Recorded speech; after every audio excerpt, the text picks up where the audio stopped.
Heart Radio. We have such a powerful program for you today, very important program. We're going to be talking about understanding depression, care and support as well. And it's my great privilege and joy to welcome our regular guest, Philip Duxfield from Rouge Therapies here on Facebook. Hi, Philip. Good morning, Anaya. Hello, everyone. Lovely to see you all. Thank you for having me on again, Anaya. Always a pleasure to be here with you. Always fun. And beautiful too for us, Philip, because, you know, we're really excited and privileged and grateful to share really important information with people, and the fact that you can come forward from your professional capacity as well, with your services on Rouge Therapies. This helps us in a very specific way, because it's not just us sitting and chatting. You have clinical experience, you have personal experience of helping people daily with so many issues. So this is brilliant, Philip. Yeah, thank you. Practicing for 12 years and helping people daily, I never really feel qualified to approach a subject like this. And so I'm always very humbled to sit down and think, gee, I hope there is something we can offer. I hope we can give some people some aspect of hope just to get through difficult times and this chemical depression that happens. We try from a position of love, don't we? We just try. We do. And it's really great because I like the fact that you feel that, Philip. I think this is very important, everyone. And I bet you do too, because it's not about a thinking process. It's not a cerebral process. And we have to understand, Philip, don't we, that when we are helping people to identify depression or deal with depression in any way, and I mean, I certainly have no qualifications to do this, everyone. I don't claim to have any.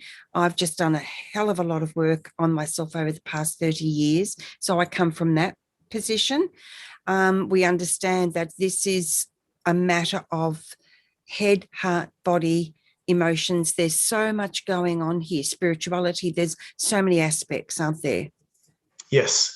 And let me honor your qualifications for a second, Anaya, because despite the fact that I've done the paperwork and gotten my certificates, every time I sit down with somebody who has life experience, I'm always blessed and I'm always learning. So anybody out there, please understand that your life experiences have huge power if you're brave enough to share them for your edification and for the edification of those around you who may be suffering. Absolutely. Thank you, Philip, very much. And I think this is important, you know, that this point that you raise is important, because it takes a lot of courage to take this journey. It takes a hell of a lot of courage. So well done, everyone. The fact that you're here, the fact that you're moving forward, the fact that you're watching, listening, maybe on the podcast, if you're watching on our Facebook Lives, or perhaps you're reading books, you're exploring in different ways with other places as well. You know, this is a great journey, and I'm really grateful that we can support you today. So, Philip, I'm going to hand over to you for a few minutes. I forgot to set up the restream. I'm going to go do that. Let's start getting into understanding first depression. You know, what is depression? How does it come about, etc.? Thank you, Anaya. Look, as you do, the first thing you want to do, or the first thing people gravitate towards when they're trying to understand something like this for the first time, if you don't have an inherent or experiential understanding of it, is you go straight to Dr. Google. So that's what I did. I went straight to Dr. Google, and I was like, what can anybody out there on the World Wide Web tell me about what depression is and where it comes from and how to understand it? And there's so much vagary around it still to this day. And a lot of websites will just go, oh, we don't know, ask for help. It's always a good idea, which it is. But boy, so perhaps what a great place to just start this whole journey and say, what are we talking about? And we talk about depression. First of all, yeah, people will say, am I just sad or am I depressed? Where is the overlap? Where does one become the other? Of course, this is very, very difficult to ascertain. Some people will always qualify depression as being more of a long-term chemical thing. And certainly we've seen that in cases of depression, particularly successfully treating depression, it is a very long-term chemical thing. that is not to it's not to downplay the significance of prolonged sadness, though some people may get in and out of depression only ever having consciously experienced it as prolonged sadness. And some people may get a sudden sadness, which they'll go and talk to a professional about, and they'll be like, hands down, you've got depression. Let's start treating it as it is. Yeah, thoughts, Anaya, so far? I really like that, because sometimes we are just extremely sad. We're not necessarily depressed, but there can come a crossover for people, and understanding how to tell the difference. Am I sad? I've been sad for such a long time, right? Am I sad or am I depressed? This can be a really great area of understanding for people, Philip. Yes, certainly. How do we And tell the difference? well, perhaps it's best not to worry so much about telling the difference. If you've been sad for a few days, or if you've been sad for a few months, if you've been sad for a few hours, but I'm like, wow, I've never felt this sad before. Surely the best thing to do at that point is the same thing. Go and find someone, even if it's just a trusted friend, and go, do you have a minute? Because I feel sad, and something about me is saying, it's not good. It's not right. I'm feeling, I don't know, weakened or challenged, especially if you think about, should I talk to somebody about it? And that big voice in your head which says, how dare you even considering being vulnerable? That's probably a great time then to start talking to people about it. Yeah. What do you think? Especially, before we go any further, guys, Angel Heart Radio programs are not to be used to replace your legal, medical, nor any professional advice or your own sound judgment. Especially, Philip, now this is not to disrespect parents, because hey, we are all learning as parents, we are all challenged as parents, right? But especially when and I've done this myself as a parent, what are you crying for? Stop that now, because we're getting triggered, right? And we just want to stop it, and we just want to see our kids happy. We want to have that balance returned as quickly as possible. So sometimes this can happen as well. So if you have had that, boys don't cry, or wake up to yourself, there are people far worse off than you in the world, my girl or my boy, that type of thing. This can then shut us down. So as we go through our lives, we then feel, believe, and automatically have that trigger that says, I can't share my true feelings. So that can be a challenge as well. Yeah. I think we've touched on that a few times in the past, haven't we? Just how important, also how difficult it can be to just ask for help. And we probably could spend a whole session talking about that, couldn't we? Where vulnerability comes from, and how hard the many ways in which we try to allow us, or try to protect ourselves from ever becoming vulnerable. So we can, I don't know, we can save face perhaps in our peers, always look like we have it all together. Seems to be we'll spend most of the time. I did that for many years. I did that for many years. I was the life and soul of every party. I was the comedy queen.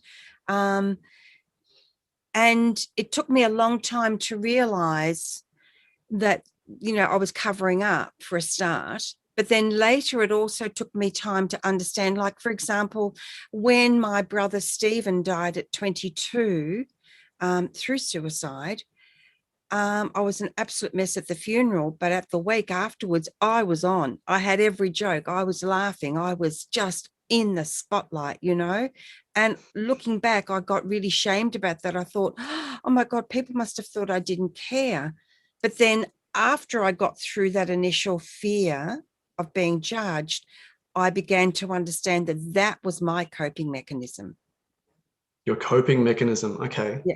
That's how I got through. I couldn't take the pain. I couldn't take the sadness. I can feel it in me now. I couldn't take it. So the only way I knew how to get through that day was to laugh it off, to crack a lot of jokes. Yeah, that was just you taking a break from processing the grief. It was me. It was actually me processing the grief in public. In private, as soon as everybody went, boom. Then I was in tears. Then I was sobbing.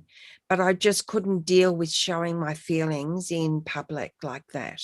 I'd done that at the funeral, and it was so raw, Philip, that I just needed to step back and do this in private. Yeah, yeah. So if, And yeah, let's just take a moment to say there's no right or wrong way to process grief. Hey, as long as you take time to process it, it has to yep, be done at some point. Yeah. that's right. And that's a great point. So, if you're experiencing anything like this yourselves, everyone, please understand that, as Philip's just pointed out, there's no right way. There's only our way. And reaching out to a trusted friend, reaching out, there are many organizations available here in Australia. We have beyondblue.org, we have Lifeline. In the USA, I'm not sure, I've looked at different places, everyone, and I'll tell you one place I did find.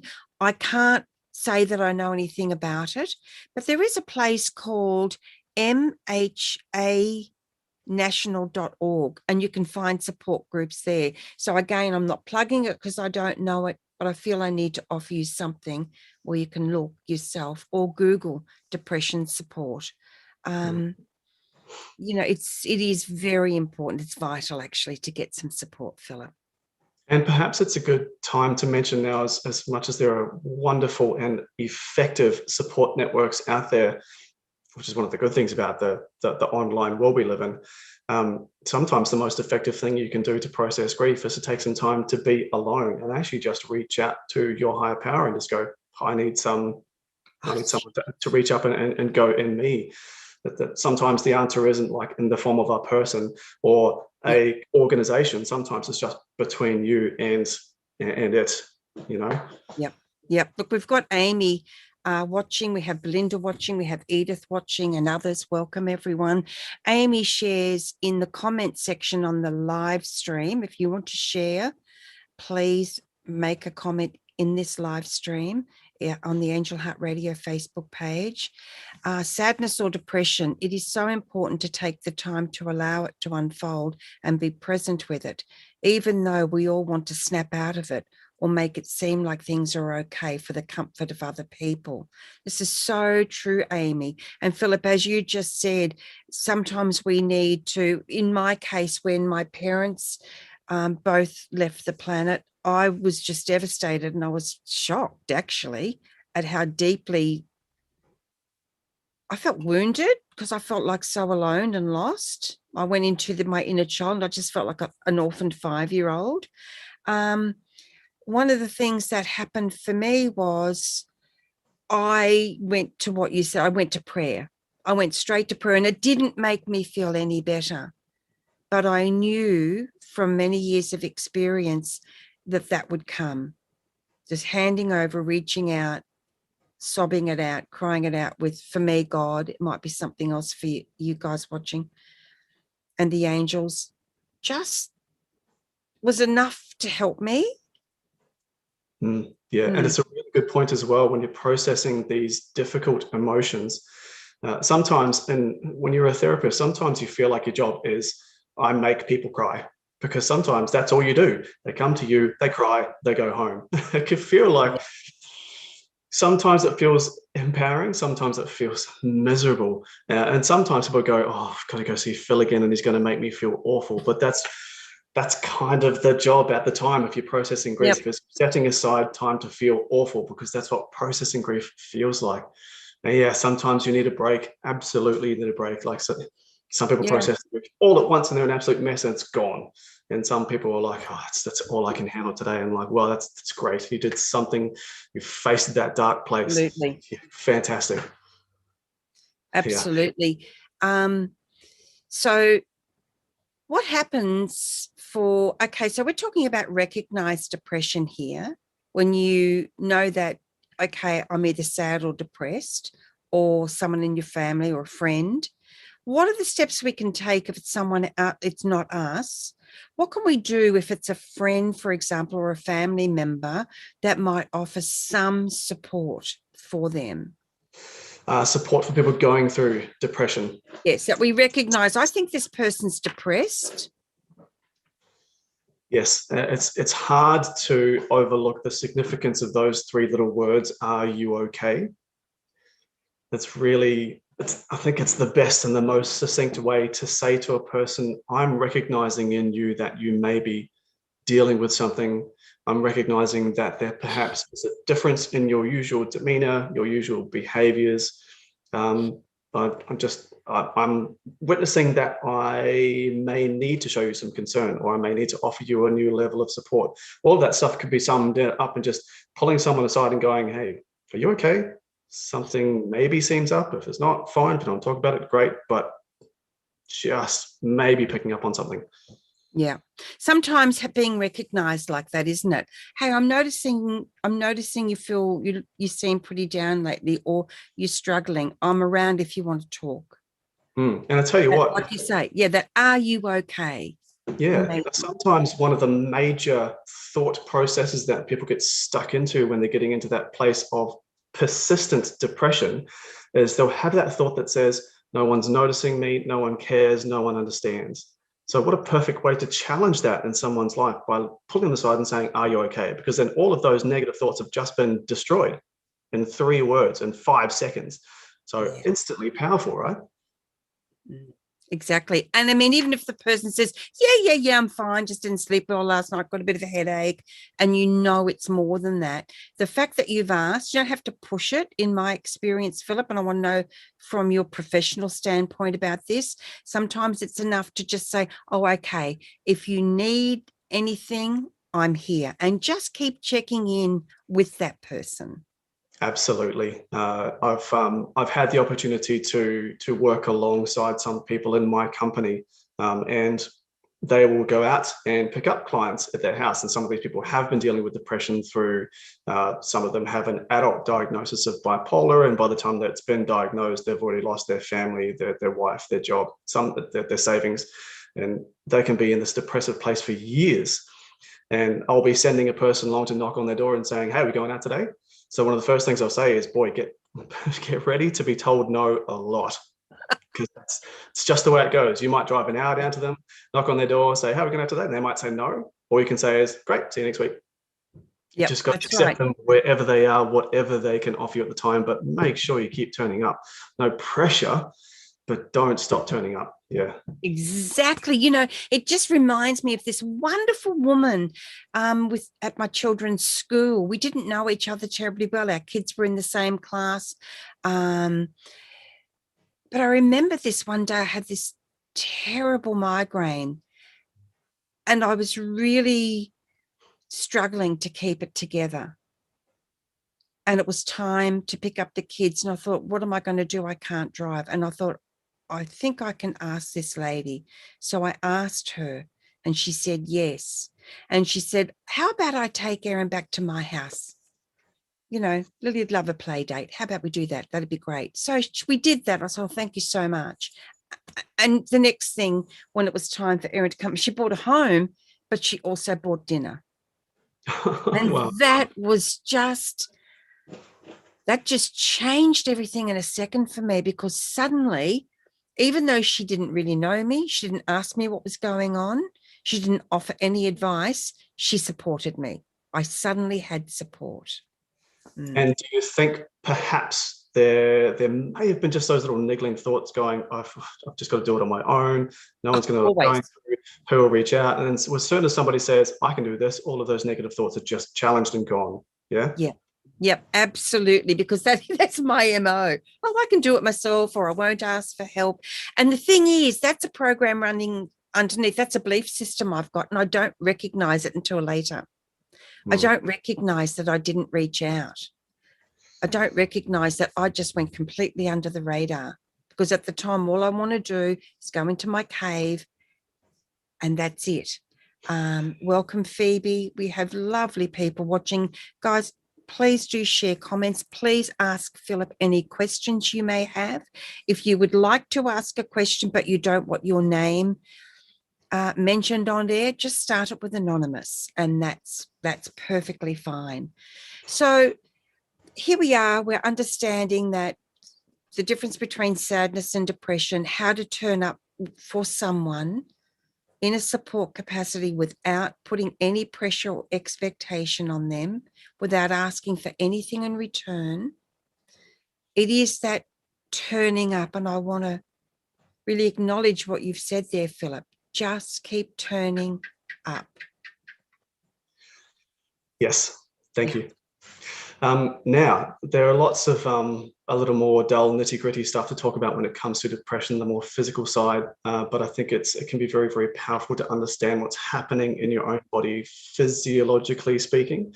So if we could spend just a little bit of time talking about things like brain chemistry and body chemistry, hopefully we can help people to understand some of the behaviors that happen inside their brain, which can lead to these negative thoughts, negative feelings, and start that spiral. Perfect. Most of the people I talk to don't know too much about body chemicals and the way they normally work on the body. We hear a lot of talk about body chemicals when people talk about drug addiction.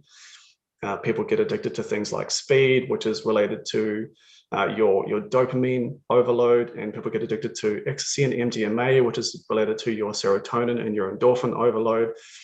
But these are naturally occurring body chemicals. They're all part of our regular healthy functioning. Even what you might consider a more negative body chemical, which is cortisol, which is produced when we feel stress and does act on the body as a bit of a poison, which is something we have to be aware of. It's also part of our normal daily function. And in the morning when you wake up, your body will give you a dose of cortisol to stress you into waking up. And it is part of you, but it's just a dose. So by the time you've gone to bed that night, you should easily have burned that through. Obviously, if you wake up and you've already got that dose of cortisol and the first thoughts in your head are, oh no, I've got to face this day again. Oh, I've got all this to do. Oh, I've got to see that person. They probably hate me. Now you've just doubled or tripled the amount of cortisol you're feeding yourself.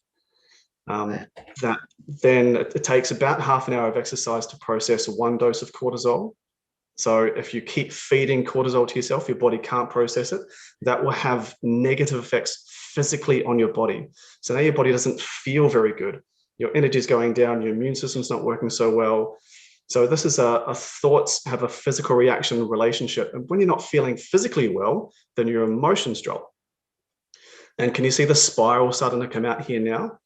Our Oh, thoughts yeah. and bad thoughts. I'm feeling physically ill. Now I'm feeling emotionally not so great. So that's now you start thinking, I'm getting sick, or this is Yeah. just my luck. Now you're feeding yourself more cortisol. So you feel more worse physically. So you feel more worse emotionally, and down we go. That makes so much sense. You're just helping me understand how important exercise is at these times. And it's often the last thing we want to do. But I remember now, I was really suffering through a relationship breakup many years ago. And I just sobbed and sobbed. I couldn't stop crying. I was just anxious all the time. I felt like, oh, look, it's all over. Not my life, but, oh, how am I going to go forward? Now this relationship's over. And so I just kept walking. I'd go for a walk. I'd go for a walk. I'd go for a walk. Now I'm understanding the value of that choice, which I didn't understand at the time. I'm walking off all because I must have had so much cortisol going through my system. So I'm walking it off, walking it off. It's fantastic, not just to process the cortisol, but also because some of the other effects of those negative thought patterns are fight or flight. So if you think negatively and your brain goes, we need to fight for our life or run for our life. So then your physiology changes. I'm sure we've touched on this as well. Your heart rate increases, your breathing increases, your body will start to flood your muscles with sugars because it thinks it's going to need those muscles ready to go. And walking is the easiest way to undo and process just to get back to regular physiology. If you sit still, then anxiety starts to happen because there's a dissonance, or it's not making sense, right? My body's going, we need to run for our life, but nothing's happening. Hello, anxiety. Yep. Yeah, That's again, such a great, simple explanation of a very complex bodily experience, which is affecting not just our body, but our minds, our emotions, our mental process, our physical being. This is great information, Philip. Thank you. yeah. Well, thank you. As I say, going for a walk, such a great idea. Such a great idea. Yeah, Belinda's getting it too. She's just going, wow. Yeah, great. And there's so much other things like I hope it's sunny when you can go outside for a walk. If it's not, that's a shame. But the power of 20 to 30 minutes of sun on the top of your head is amazing. Obviously, Of the fresh sun air, on the top of your head. sun on Did you top of say your that? head. Okay. There are also other people who swear by wearing bare feet on grass to get connected to the earth. It may work for you, it may not, but some people will just absolutely swear by, oh, you've got to get connected to the earth. If it works for you, fantastic. All of these, just such little things that don't involve committing to a gym session or having to involve anybody else. You could get outside and put some music on. You don't have to talk to. You could shut out the world, but just start moving and start doing that negative process. Yeah. Look, we've got Phoebe saying, this is so interesting, exclamation, exclamation. Belinda says, great understanding. So already we can see, can't we, Philip, that what you're sharing, or what we are sharing today, is of value to people, which is brilliant for us. Belinda says, connecting with Mother Earth. Absolutely. This is what's so valuable to us. It's not about a popularity thing. We're so delighted to share what matters to people. You can see you matter in the world, so we care about what matters to you. What matters to you matters to us on Angel Heart Radio. So thanks for your feedback, everyone. This is brilliant for us. And one last thing, when we're talking about things that can get us outside of our negative spiral, is things you can do in private that bring you joy. So I love to play guitar and sing my guts out, but I don't like doing it in front of people. I like doing it for me.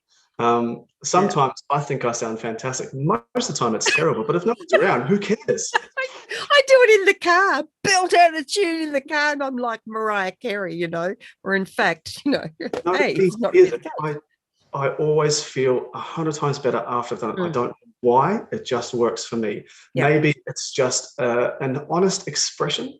Maybe it's doing something creative. Always people say creative outlets, whatever they are. Anytime you do something creatively, you always tap straight into your subconscious. So one of the most effective types of therapy I've done, it always involves drawing pictures. As soon as the imagination is engaged, the subconscious is talking to you. So anything creative, whatever it is, especially if it's done in private where there's no pressure or expectation, latch onto that, explore it, and set yourself time regularly to enjoy it if you can. Yeah. Absolutely. I could not agree more. Amy, thank you, Amy. Amy asks, how would you address the impossible task? I'll start again. How would you address the impossible task condition where a depressed person struggles to the point of paralysis with making themselves do even the smallest tasks, like getting out of bed or simple self-care, etc.? It tends to fall into the category of all or nothing thinking, which is something I see in a lot of people, especially these days. At some point, we have adopted this expectation that if I'm going to do it, something I have to do it 100%, or it has to be perfect, or there's no point even trying. So correct me if I'm wrong, but tell me if this is your experience, where if you feel like you have to do something, and you have to do everything because you have to, then it has to be done to a certain standard, and it has to be done now, and it has to be done perfectly, or there's no point even starting. Isn't it funny how we get these expectations on ourselves, which if you actually stop and go, well, let's just see what reality has to say about that. Do I have to do it 100%? Or if I did it 20%, would that be good enough? Most of the time, 20% would be good enough. Getting out of bed can start with sitting up in bed, taking a moment. You could just go, what do my walls look like today? Are they different? I don't know. Maybe I should just inspect them for a little while.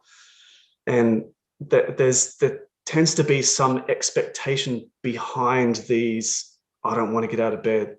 So I'd be looking for those. And if you're brave enough, feel free to share, or tell me if I'm on the right path as well. Yeah, so I'm just making some replies in the comments. Amy, what I'd like to know, and thank you for that question. That is a brilliant question. I have been in that place. I couldn't get off the couch for 3 months when Mum and Dad died. So what I'd like to know is, as Philip said, is this addressing that for you? Can Philip go further with it? Can he explore it more? let us know how we can support you on that, because sometimes it really is a very difficult thing to make those small things happen. Getting out of bed, having a shower, eating can be very difficult when you're right in those depths of depression, Philip. So I'm not quite sure how do we then say it's a loved one? How do we support them when we can't seem to support them in those circumstances?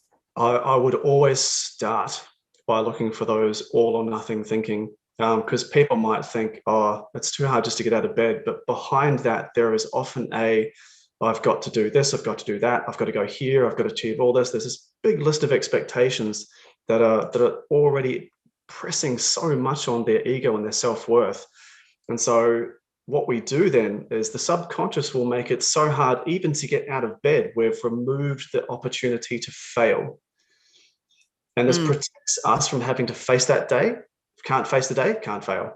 Simple as that. Protecting that ego. Okay. So Amy says, not necessarily. For example, I may see that the paper towel roll needs changing. Normally, it would take 5 seconds. But when depressed, I can stare at that roll for 15 minutes before I can make myself get up.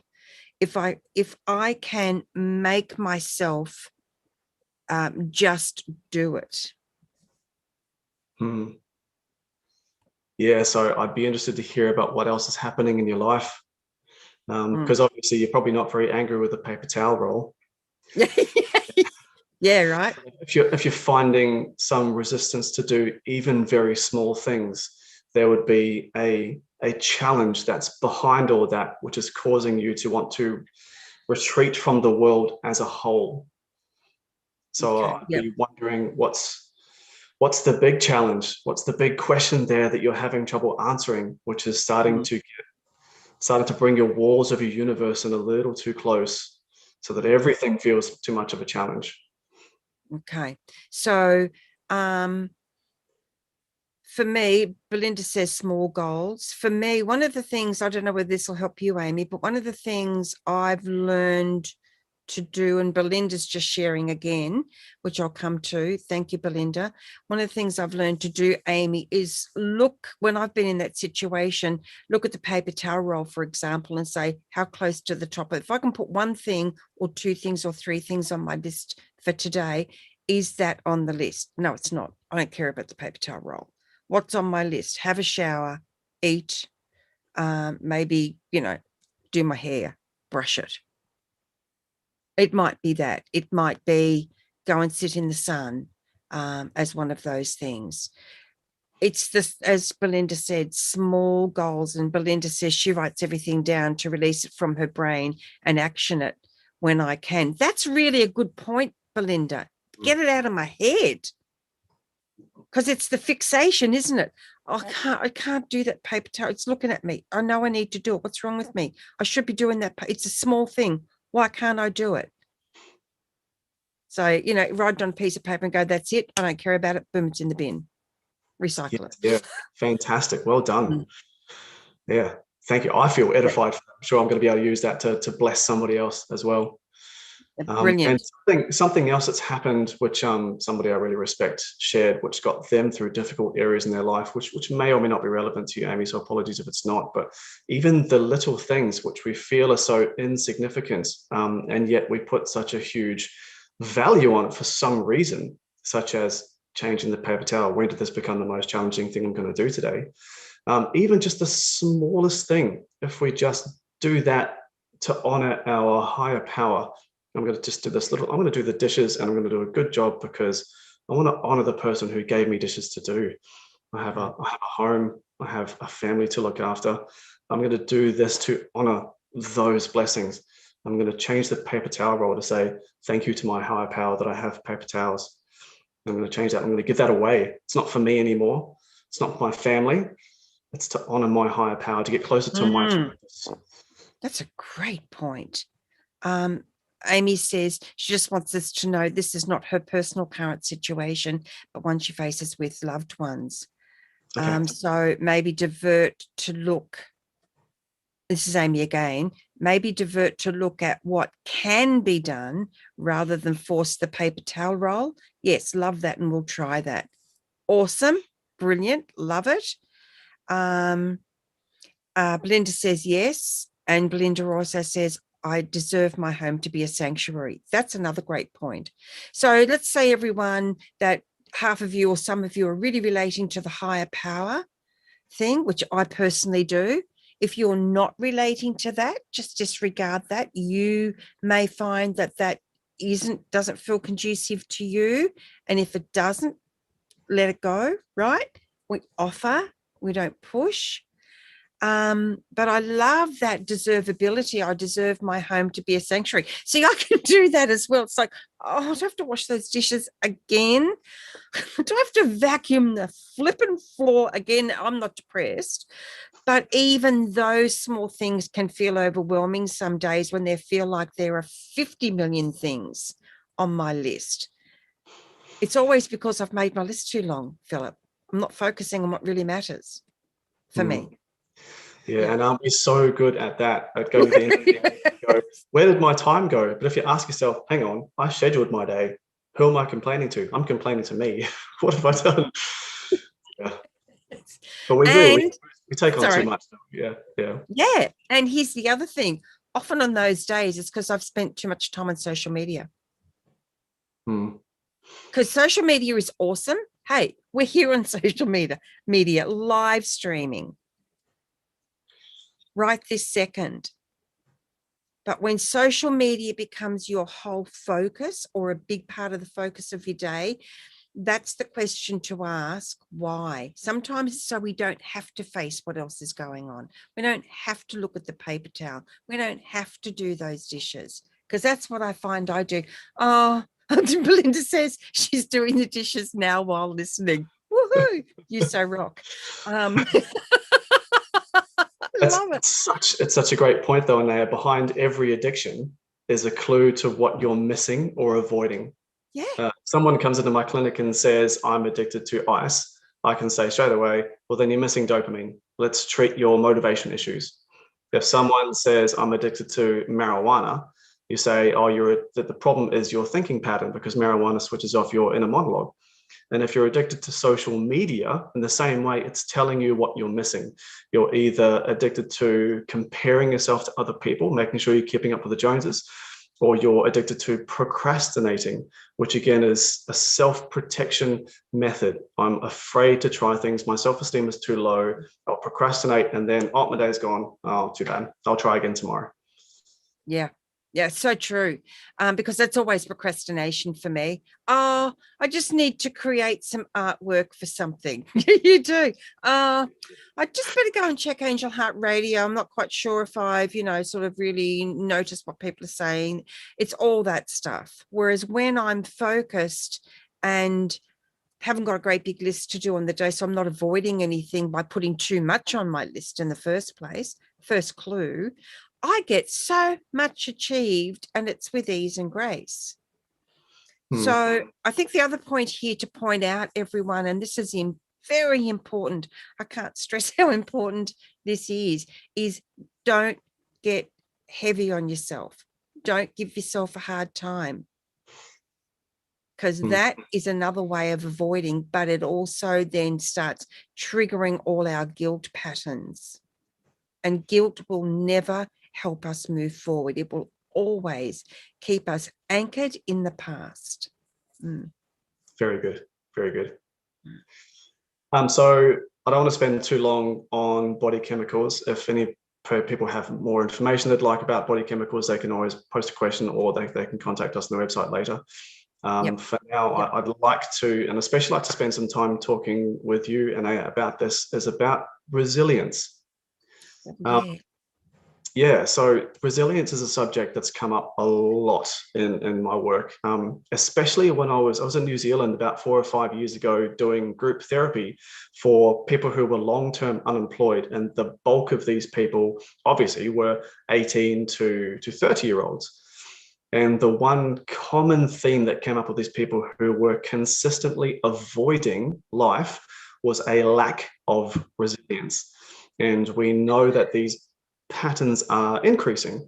So en masse, young people, more and more each generation are getting less and less resilience, which is where we get these conversations like millennials. Oh, millennials are so lazy. How do we get them to work? How do we get them out of the house? Well, they have no resilience. So they'll get to a job, it'll get hard, and they'll go, I can't do this. Yep. And I've been talking to these no guys, instant gratification. yeah. Or Yep. I don't see an easier way out. I can't just do this and I'll get the same result. So, it's too hard, and they'll just fold. And I keep saying to these people, man, you've had your resilience taken from you, or at some point it was supposed to be given to you and you missed out. Yeah. What's happened there? How come? Why do people of the previous generations inherently have better or more resilience than the later generations do? So your thoughts on that, because I'd be very interested to hear your experience with the subject. Thank you. It's a really interesting question, and it's a brilliant question, actually, Philip, because I can feel when I am experiencing that resilience and when I'm not. So when I'm experiencing that resilience, I am not looking for an instant fix. Like, for example, when I was younger, a million years ago, we had a glory box in those days. So, you'd get, you'd over time, you'd build it up so that when we left home or got married, in my case, got married, because it was really interesting, Philip, just 2 years between my sister and I, but completely different expectations. I never expected to have a job or, share a flat or a house with anybody. I just thought, well, I'll get married. That's what you do.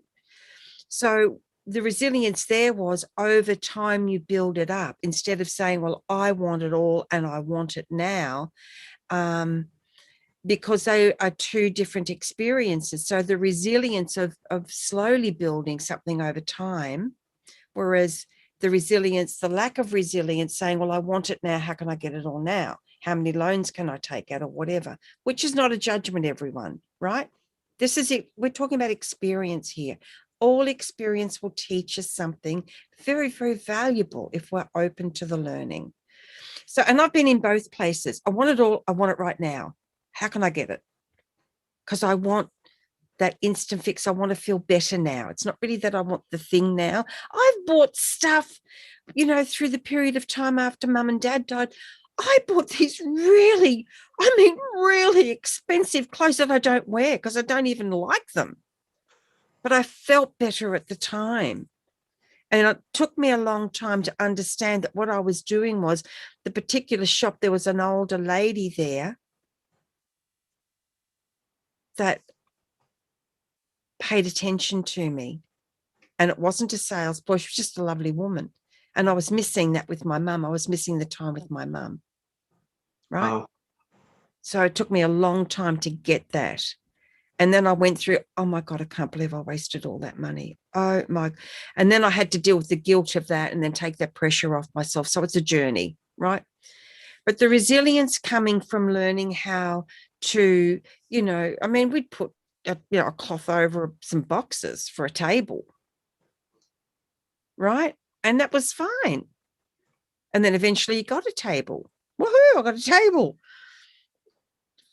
For if you need an instant fix right now, that's not going to be good enough. It's not going to make you feel like you're going anywhere. It's that feeling of, I matter enough to have this environment, as opposed to, I matter anyway, regardless of my environment.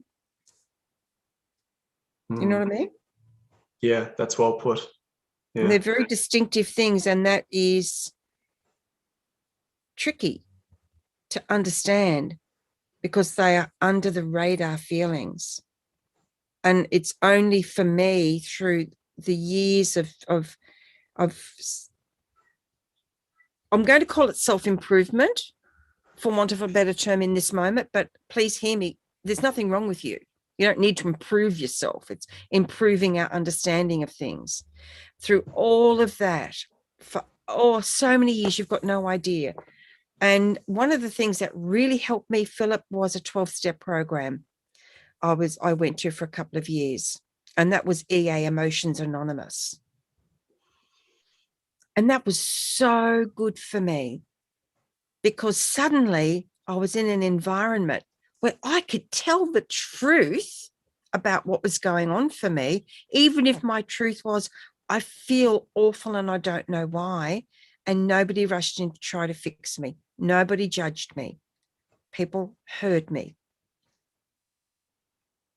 And I wasn't feeling heard anywhere else, even in the privacy of my own mind.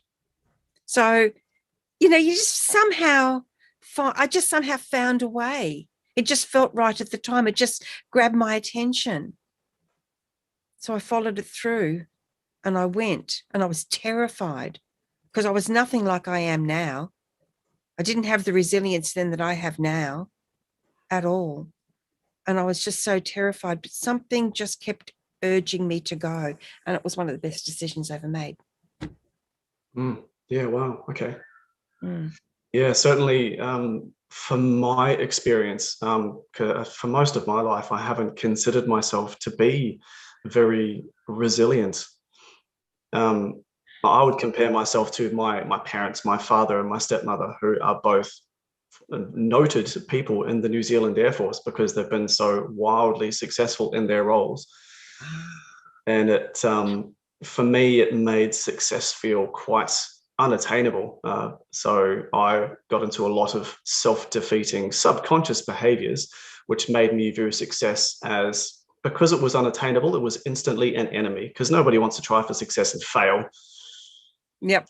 Which presented in lots of different ways. It presented in me procrastinating, definitely. I would avoid situations where I would make money, and then if I came to money, I would give it away. I'd take my friends out and get them all drunk. I did the same thing. Yeah.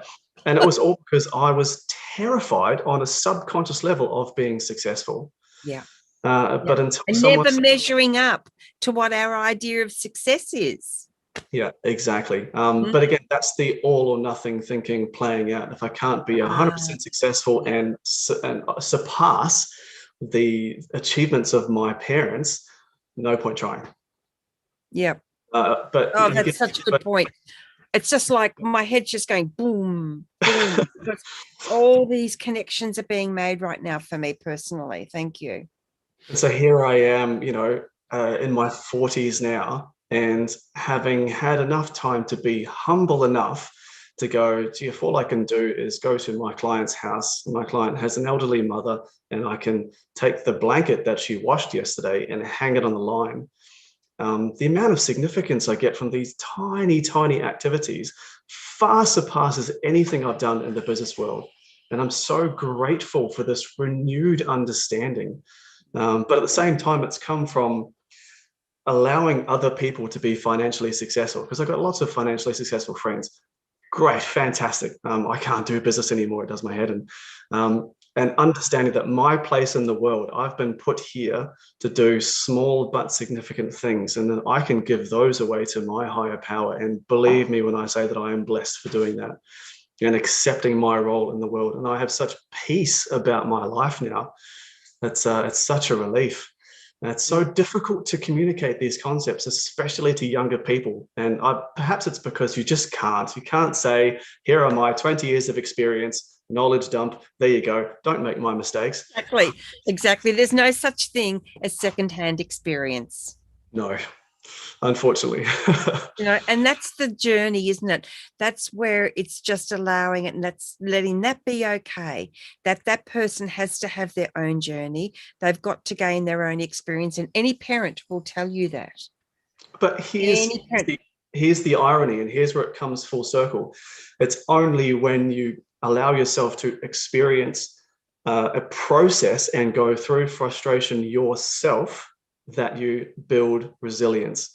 So even if I could knowledge dump on someone, I would be robbing them of resilience. And all I'd be doing is leaving them weaker for it. You can't knowledge dump resilience. You can only learn it by experiencing frustration.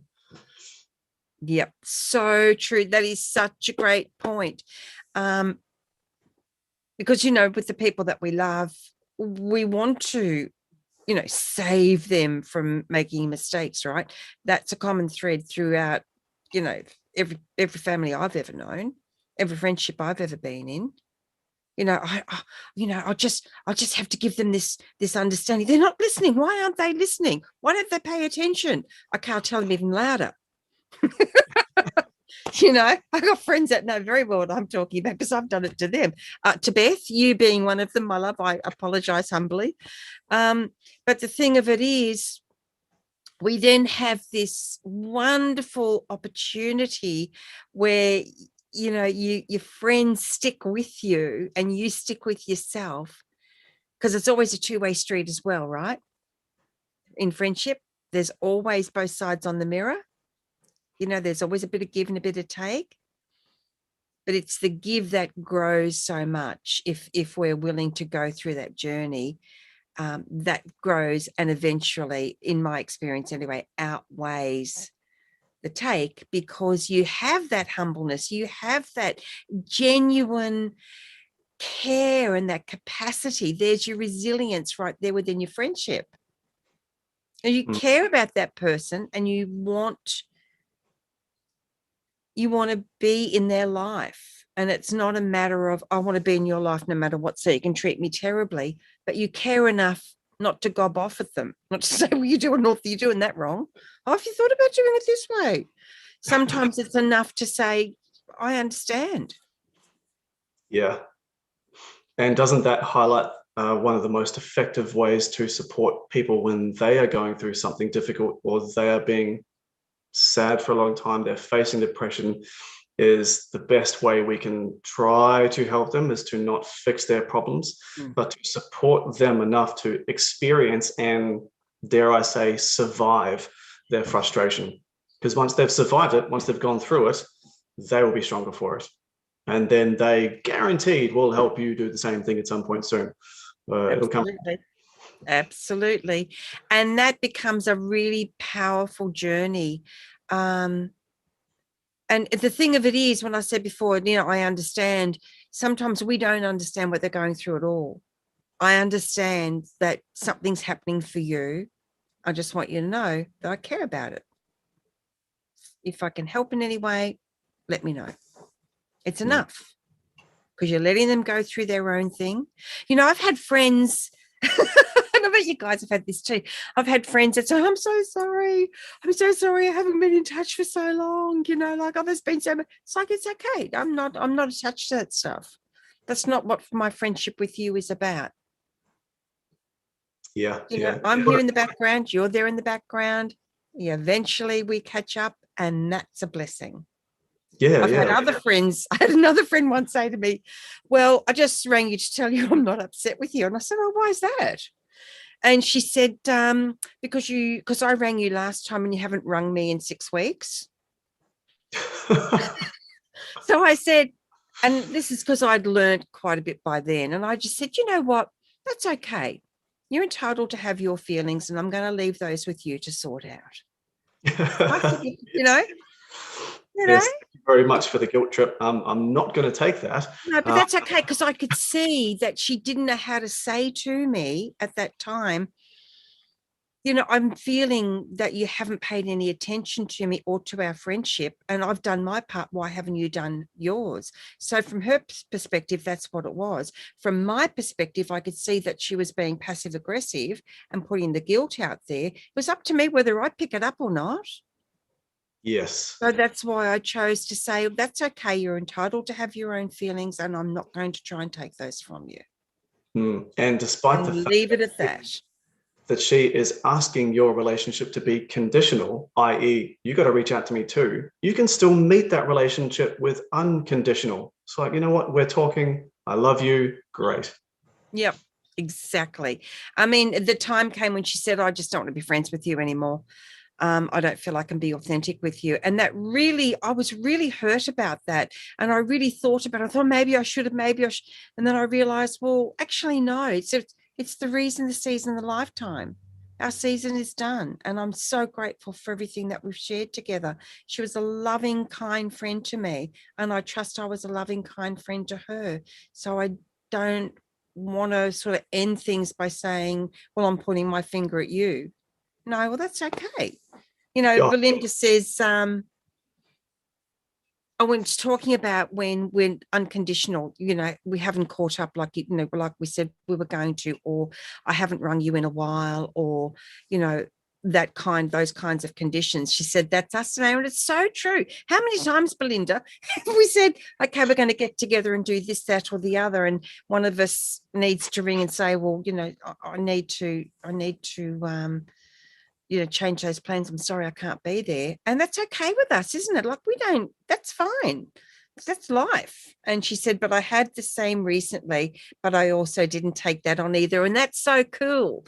There's a time when certain friendships are going to end. And that's resilience right there, by letting them end without saying, well, they were just a terrible friend. So, bless them into your life, and if they choose to leave, bless them out of your life. Exactly. They're not terrible friends at all. They're the best friend they can be. Yep, for sure. And it just doesn't work for you anymore, or for them. That's okay. They're butterflies. They can fly free. You're a butterfly. If they're doing the right thing for them, they will reap very, very positive consequences. If they're doing the wrong thing for them, they will reap their negative consequences.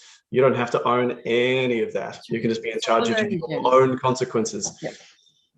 Exactly. We are all learning in our own way. So this is a great conversation.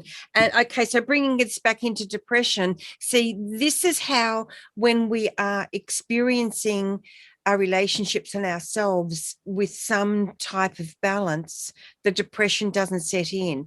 But when we're depressed, when we are experiencing, using that same example, my friend said she couldn't be authentic with me anymore. What have I done? Which is what I did. Or maybe I should have done something different. Maybe I shouldn't have said that, because I changed my name to Anaya, right? And she wanted to keep calling my old name. And she said, you don't mind, do you? And I thought, well, I do. I said, well, you know what? Actually, I do, because it's not my name. And she couldn't cope with that. And then I thought, oh, maybe I should just said, oh, just keep calling me that name. I mean, she may as well called me Samford. It just doesn't connect with me anymore. And it's being true to ourselves. So there's resilience. Yes. Yeah. That's a good example of resilience, is allowing the frustration of those expectations that that person put on you to just pass. Yeah. I don't need your approval. I don't need your relationship. I can bless you coming in. I can bless you going out, and I'll be just fine.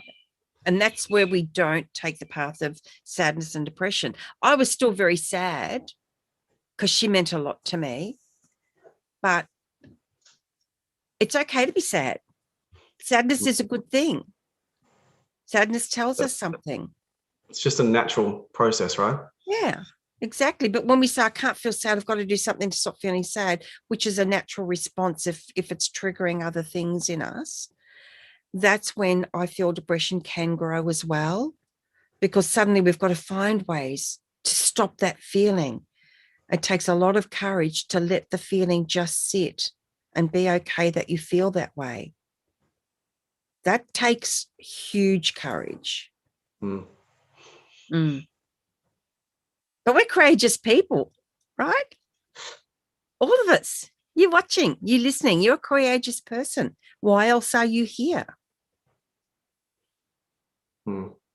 Not to mention that you are already the best qualified person on planet Earth right now to reach someone in just the way they need to be reached. Yeah, exactly. No one can do what you can do in the way that you've come to do it. Same for me, same for Philip, same for us all. So sometimes it's moving away from the human beingness, the human doingness, being a human doing, and just being a human being, just being in the human experience is a big deal. And the more you have on your list, the busier we are, because, we are avoiding. That's when things that pyramid can start to topple. We're balancing on that very tip, and then the whole thing can just crumble underneath us, and we're just amongst the rubble. That's a tough place to be. And a lot of us, I've been in that place. It's not necessarily an easy place to move out of, but there is a lot to be gained from finding really good support.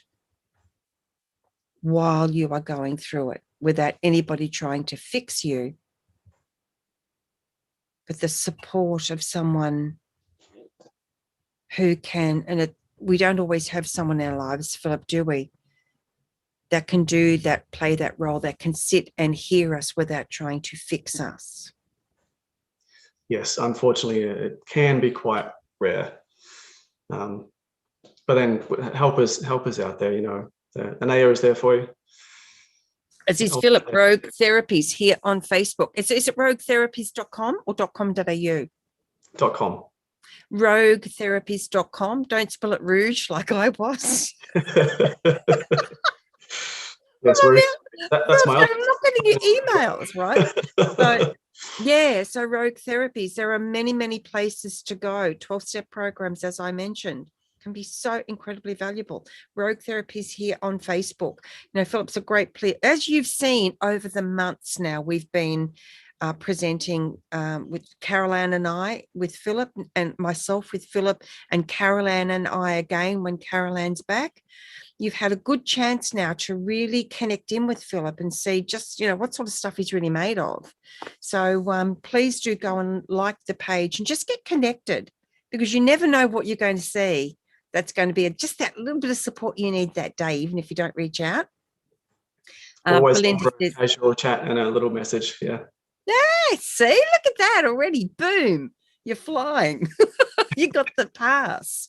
Belinda says, just knowing someone is there, and after your comment, I'm going to use, you know, I don't say even soft swearing, but I'm going to today. She says bloody awesome. It's such an Aussie expression. That's bloody awesome, that is.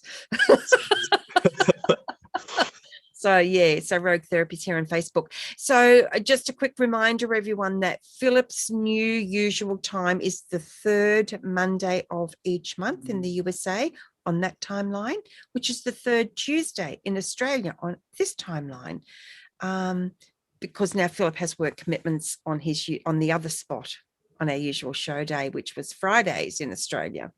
So, you know, mark that in your diaries. And if you have anything you want us to discuss, let us know. We would be more than happy to support you in that way. Right, Philip? Very much so. Yes, please.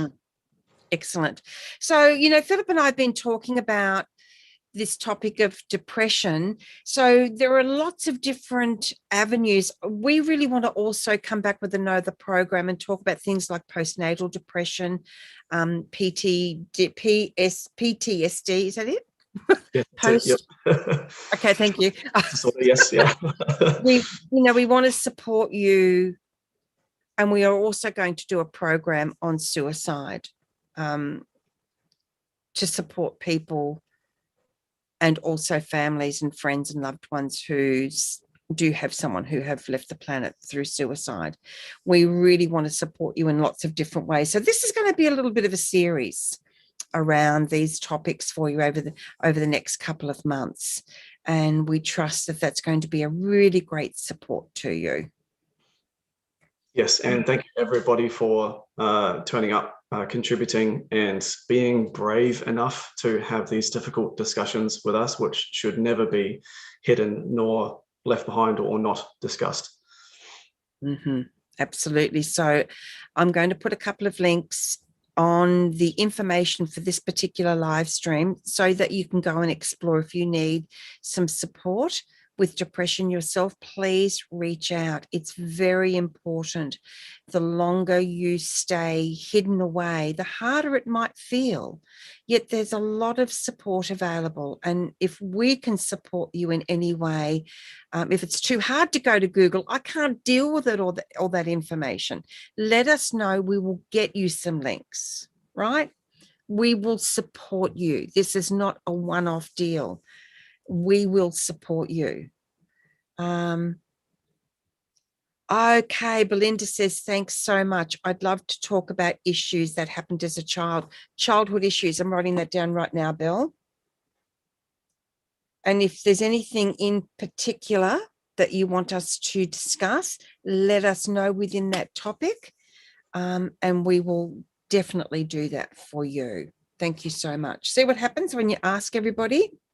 all of a sudden, the doors begin to open. It's wonderful, Philip.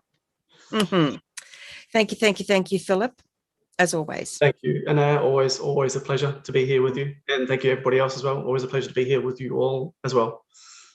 Brilliant. Thank you. And thank you so much for joining in. Thank you, everyone in the comments section today, sharing and caring. It's been brilliant for watching. Even if you haven't commented, we know you've been there, and we really love having you with us. Remember that this will also be a podcast. Angel Heart Radio is everywhere around the world on all your favorite platforms. So it will be going up either later on today or tomorrow as a podcast.